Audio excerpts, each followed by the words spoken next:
Generative AI will disrupt America's biggest labor market. Gen AI could automate 56% of work hours spent on activities that involve applying expertise, such as planning and designing facilities or conducting audits, compared with 18% without. So let's start off by taking New York. The first challenges they have is too few workers to meet demand, stagnating productivity, yawning inequities across geographic areas and demographic groups, and that's just New York. But I'm going to focus on New York for now because pretty much New York is a very urban area. It's got a lot going on in terms of economic development and economic activity. So really and truly, if you live in an area like New York, or you're in another part of the world which is similar to New York, perhaps to London, pretty much take this as similar to how this is going to affect you.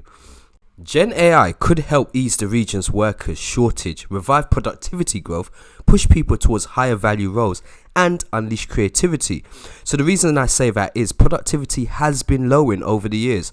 Since, going back the past 20 years, the increase in productivity growth has decreased.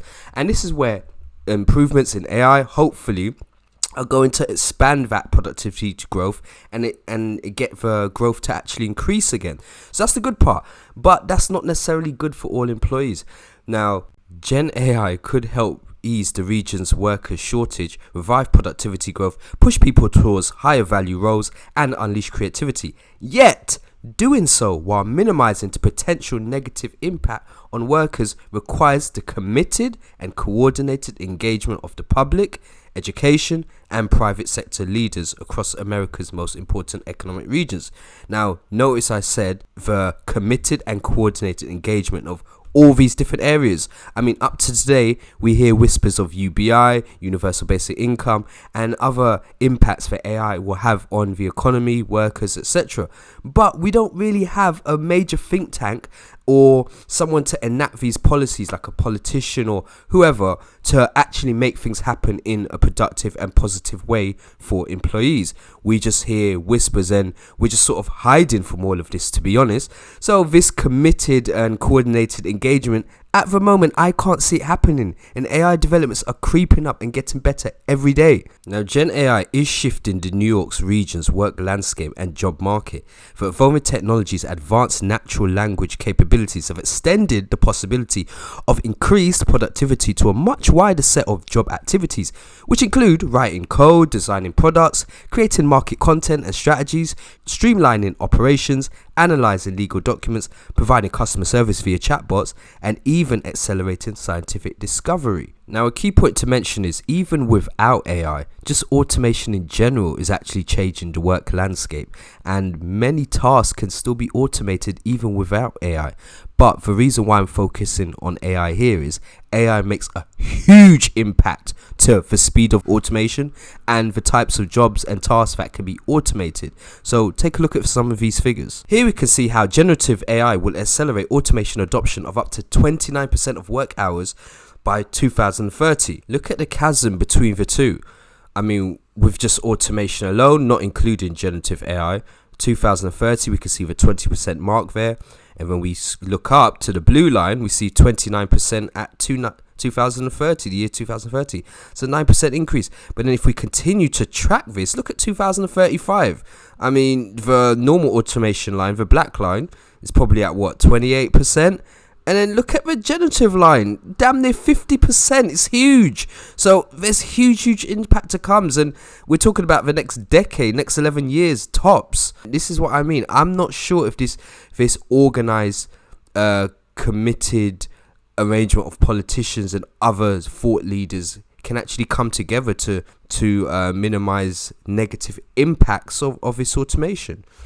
I mean, activities anchored by decision making and collaboration of, let's say financial analysts in Wall Street banks to programmers in Union Square tech startups, which were barely affected by previous cycles of technological advancements in the past, they could see the biggest changes caused by Gen AI. I mean, these are highly specialized individuals that are being the most impacted, ironically. I mean, the estimation is that for workers in these roles, the potential share of hours affected by automation will increase by up to 27% to 38 percentage points. To give you an example, Gen AI could, as I was saying earlier, could automate 56% of work hours spent on activities that involve applying expertise, such as planning and designing facilities or conducting audits, compared with just 18% without. And the jobs that involve physical activity, whether maintaining vehicles or delivering items, that incremental increase in potentially automated hours of work due to Gen AI may be only 1 to 3 percentage points, and that's minuscule in comparison. And unlike with prior technology shifts, workers with higher levels of education are most likely to be affected. Gen AI may increase the automation potential of tasks by 14 percentage points for people with master's degrees or higher by 2030, compared with just 5 percentage point increase for those who did not graduate from high school. Take a look at this graph. We've got generative AI may have a disproportionate impact on tasks that were previously less exposed to automation. So if we look at decision making and collaboration, we've got applying expertise, the quote, the statistic I keep mentioning, 18% without generative AI, 50% with. And then managing people, 11% to the 40%, interfacing with stakeholders, 21 to 48%. And then we go down, we see data management, slightly less of a difference, but still 20% is still a lot. Collecting data, 16%. Physical now, 1 percentage point, or to me that says 61 to the 63. And performing unpredictable physical work, 25 to 28. So you can see how generative AI makes a huge difference to the uptake of automation and the speed in which the automation is going to take place. Now, it's up to you to decide what you think the impact of all this will be. Does this mean more leisure time for employees? Does it mean they work just as hard, but they're doing different type of task in their job? And perhaps the productivity actually increases, but overall the human being has to do a lot more in different areas that AI is just not productive in. What is the outcome? I mean, in the New York region, generative AI's impact may help combat the overall trend of decelerating productivity. So as I was mentioning before, while New York City's labor productivity grew by an average of 2.1% a year from 1947 to 2018, it increased by just 1.3% annually from 2005 to 2018, and by just 0.8% from 2010 to 2018. Gen AI can increase the number of tasks automated in the region by as much as 2.4 billion hours by 2030, contributing to the productivity growth critical for sustaining the region's GDP growth in the face of the region's flattening employment and population growth. This graph, we see more than 1 million workers in New York may need to shift occupations by 2030, a third due to the impact of generative AI. Now, you can see here what you sort of expect in terms of, for most sectors having the largest changes: office support, estimated occupational transitions 2022 to 2030 in thousands, transitions as share of 2022 employment in percentage, and employment 2022 million people employed. So office support 421.6 thousand, 26% as a transition, employment 1.6 million. Huge changes required there.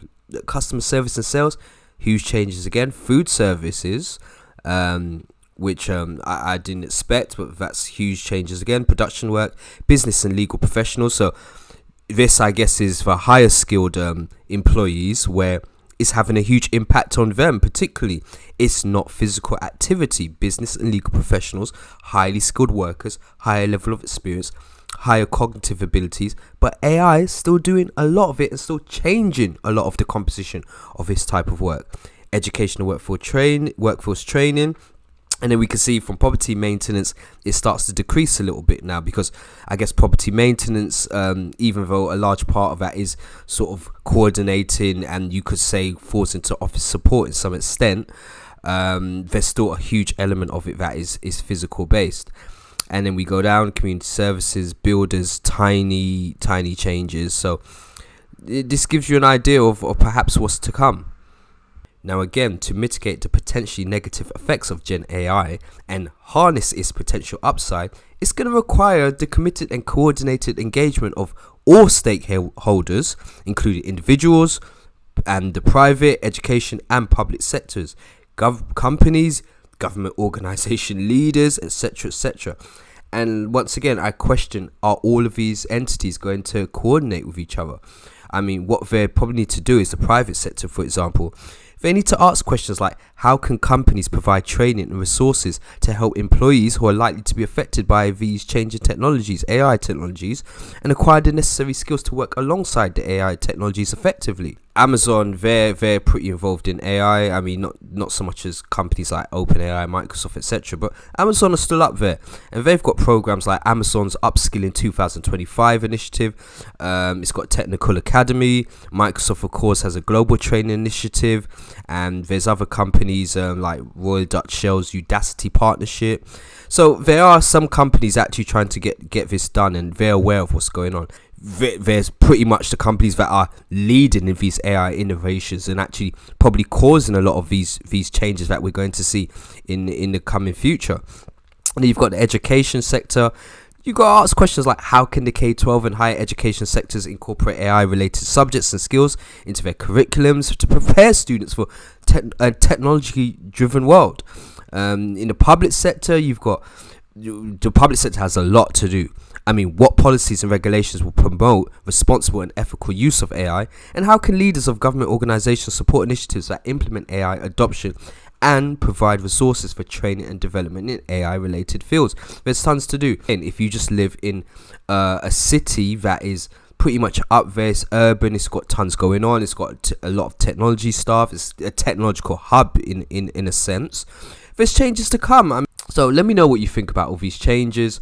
Do you think they will happen? Is it just nonsense? Is generative AI actually slowing down, which is some of the gossip at the moment? And none of these things are going to happen, and all of the jobs are pretty much going to remain the same, and there's no need to think ahead or plan. Let me know what you think in the comment section, and definitely like and subscribe. Thank you. Bye.